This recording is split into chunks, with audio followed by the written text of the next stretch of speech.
In this video, I'm going to show you how you can download and install the right TradingView app on your Android smartphone. If you find this video helpful, I'll kindly request that you support me by liking the video and also by subscribing to this channel. To get started, you need to go ahead and look for Google Play Store on your Android smartphone, and my Play Store is here. Go ahead and tap on it. From this, go ahead and search for your app by name using the search bar up here. If you can't find it, you should see a search icon here.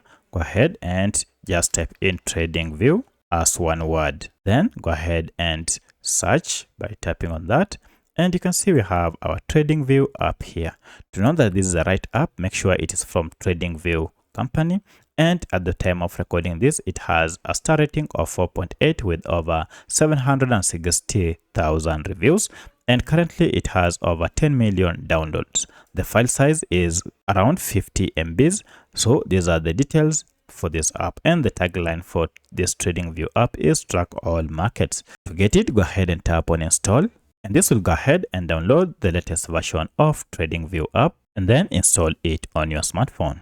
Once the app has been installed, you can proceed and tap on open here, or now if you go to your apps, you should be able to see TradingView app here. You can now go ahead and launch it to start using this TradingView app to analyze markets and start trading. So this is the home page for this app. Now you can proceed and start trading. If you have any other question, kindly let me know in the comment section. Otherwise, thanks for watching, and let's meet in the next video.